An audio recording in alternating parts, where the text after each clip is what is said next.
Hello students, कैसे हैं आप। मैं कौशल कुमार एक बार फिर आपके सामने एथिक्स को लेकर के उपस्थित हूं। लास्ट क्लास में हमने ये चर्चा की थी कि केस स्टडी क्या होती है, और उसी क्रम में आज हम एक केस स्टडी की चर्चा करेंगे। ठीक है, देखिए ध्यान से। केस स्टडी को पढ़ते समय बहुत ध्यान से पढ़ा जाना चाहिए। ठीक है, और फिर हम आज की सेशन में केस स्टडी केवल पढ़ेंगे। इससे संबंधित जो प्रश्न हैं वो हम अगले सेशन में करेंगे, अगली क्लास में करेंगे। तो जो हमारा केस स्टडी है, आप भी पढ़ते रहिए, मैं इसे डिक्टेट करता हूं। टी.एन. रेड्डी नगर आयुक्त एक क्षणिक दुविधा में है। लखनऊ जिले में एक गरीब लेकिन सुसंस्कृत परिवार से संबंधित है। इन्होंने दिल्ली विश्वविद्यालय से मनोविज्ञान में स्नातकोत्तर मतलब पीजी तथा जेएनयू से पीएचडी पूरी की है, तथा पिछले 5 वर्षों से आईएएस के पद पर कार्यरत है। इन वर्षों में इन्होंने दक्षता मतलब कैपेबिलिटी एंड अखंडता इंटीग्रिटी के रूप में अपनी प्रतिष्ठा का निर्माण किया है। आज सुबह एक सफल बिल्डर अमरचंद उनसे मिलने उनके आधिकारिक निवास पर आया। अमरचंद ने इनकी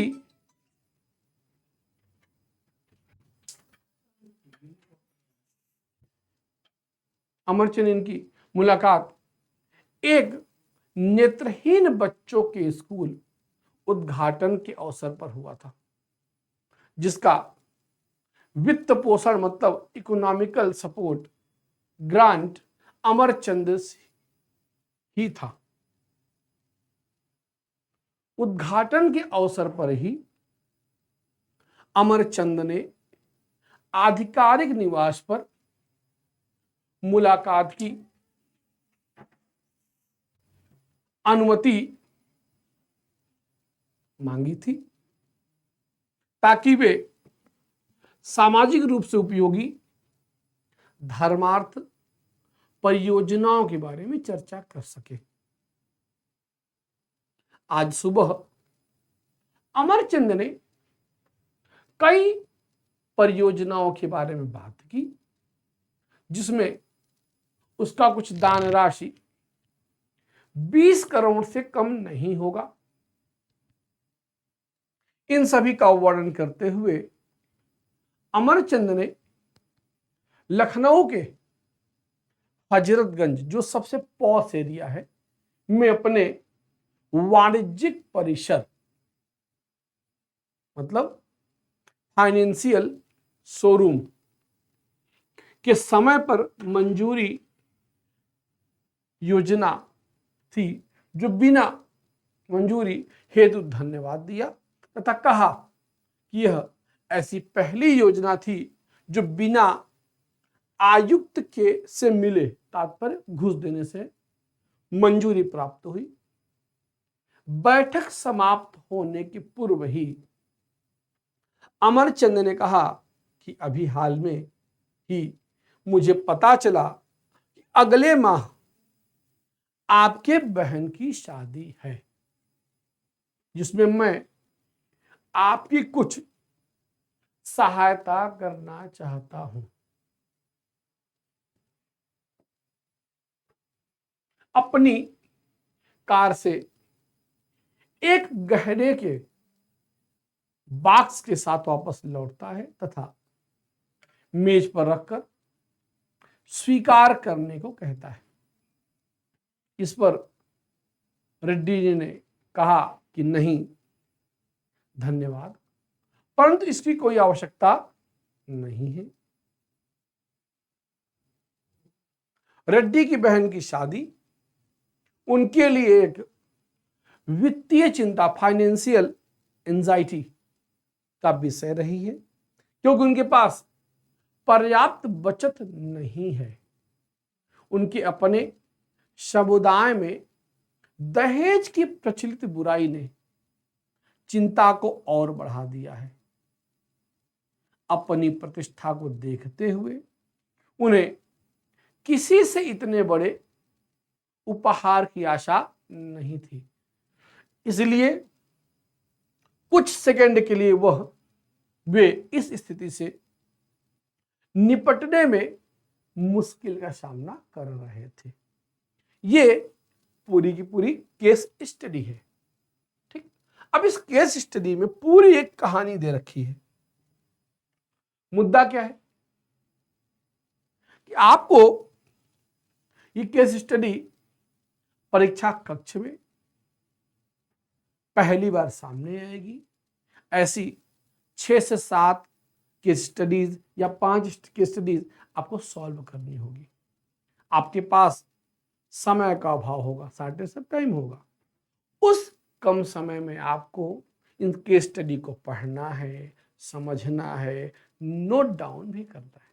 तो ध्यान रखिए कि हम सबसे पहले केस स्टडी को एक बार थोरली पढ़ेंगे और दोबारा जब इसको पढ़ेंगे तब इसके मेन पॉइंट्स को हम अंडरलाइन करते जाएंगे, जिससे कि हमें बार बार पूरी केस स्टडी पढ़ने की आवश्यकता न हो। तो एक बार हम देखते हैं कि कौन कौन सी ऐसी चीजें हैं जो केस स्टडी के इस केस स्टडी में मेन पॉइंट है। जैसे एक पॉइंट है क्षणिक दुविधा, सर्कमस्ट डिलेमा। दूसरा, सुसंस्कृत परिवार। देखिए, जो व्यक्ति एक कल्चरल फैमिली से बिलोंग करता है उससे उसी प्रकार के व्यवहार की अपेक्षा भी होती है। फिर वह साइकोलॉजी, मनोविज्ञान से पीजी है, पीजी नहीं है, उसने पीएचडी भी पूरी की है। और खास बात क्या है, उसका पीजी दिल्ली विश्वविद्यालय से है और पीएचडी जेएनयू से है। मतलब जो व्यक्ति साइकोलॉजी में पीएचडी है उसे कम से कम इतनी बात तो कंफर्म है कि अगला बंदा किस इंटेंशन से किस बात को कैसे कह रहा है। तो आप कह सकते हो कि कहा भी जाता है कि face is the mirror of personality. एक साइकोलॉजिस्ट इस बात को बहुत अच्छी तरह से समझ सकता है। फिर उन्होंने 5 वर्ष से आईएएस के पद पे काम कर रहे हैं, तो उन्होंने अपनी प्रतिष्ठा बना रखी है। इसका मतलब है कि उन्होंने अच्छे तरीके से काम भी किया है। 5 वर्ष का समय कब नहीं होता। फिर दूसरे पैराग्राफ में वो बिल्डर जो अमरचंद है उसके बारे में बात की जा रही है कि वो एक सफल बिल्डर है। सफल बिल्डर का तात्पर्य है कि वो करोड़ों रुपए कमा रहा है। दूसरी चीज, जहां पर अमरचंद सिंह की मुलाकात हुई थी, है ना, वो नेत्रहीन बच्चों के उद्घाटन का अवसर था। एक आईएएस से जो बिल्डर मुलाकात कर रहा है, एक गठती मीटिंग होती है ना। और खास बात थी कि वहां पर फाइनेंशियल सपोर्ट से अमरचंद ही दे रहा था। ठीक, अगले स्टेप पे आते। अब उसी अवसर पर अमरचंद ने उनसे आधिकारिक निवास पर मुलाकात की अनुमति मांगी थी। एक आईएएस ऑफिसर अपने आधिकारिक निवास पर मुलाकात की अनुमति सामान्य लोगों को तो नहीं देता है, बहुत विशेष व्यक्तियों को देता है। और वहीं पर उसने इम्प्रेस के लिए सामाजिक मुद्दों पे धर्मार्थ परियोजनाओं की चर्चा भी की थी। फिर आज सुबह की बात हो रही है, तो हमें देखना है कि परियोजनाओं के बारे में बात किया उसने, और जिसमें 20 करोड़ की धनराशि खर्च होने की संभावना है। और साथ ही साथ उसने यह भी बताया कि जब से आप आए हो तब से लखनऊ के हजरतगंज जैसे एरिया में पहली बार बिना घूस दिए मंजूरी प्राप्त हुई है। और फिर वह शादी में, बहन की शादी में गहनों का बॉक्स स्वीकार करने की बात करता है। अब इस स्थिति में इतनी बात हम देख रहे हैं, तो ये मेन पॉइंट्स है, इन पॉइंट्स को अलग से नोट किया जाना चाहिए, और इन पॉइंट्स के माध्यम से ही हमें समझने का यह प्रयास करना चाहिए कि केस स्टडी क्या है, कैसे है, और किस प्रकार से डिले किया जाएगा। अब देखिए, इतने के बाद अब क्या चीज है, अब जो रेड्डी जी हैं उनके लिए वित्तीय चिंता का विषय है। क्यों? क्योंकि उनके समुदाय में दहेज की प्रथा है, इस बात को ध्यान देना चाहिए। अगली बात, एक आईएएस या प्रतिष्ठा की बात को भी अंडरलाइन करना होगा, क्योंकि एक आईएएस अधिकारी है। आप एक बात ध्यान रखिए कि मध्यम वर्ग जो व्यक्ति होता है वह स्टेटस पे बहुत ज्यादा खर्च करता है। इवन मध्यम वर्ग ही सबसे ज्यादा अपने स्टेटस पे खर्च करता है, अपने अधिक से अधिक पैसे को स्टेटस पे बनाता है, क्योंकि उसे उच्च वर्ग के तक पहुंचने की क्षमता तो नहीं है, लेकिन वहां तक पहुंचने का या दिखावा करने का प्रयास तो करता है। एक आईएएस ऑफिसर जिसकी प्रतिष्ठा तो बहुत है, हर व्यक्ति कहेगा कि अरे आईएएस ऑफिसर थे, अपनी बहन की शादी में इन्होंने ठीक से बहन को दिया भी नहीं, तो ये प्रतिष्ठा की बात भी हो रही है। और अगली बात, वो कुछ समय के लिए इस स्थिति से निपटने में मुश्किल का सामना कर रहे हैं, अभी निर्णय नहीं लिया उन्होंने।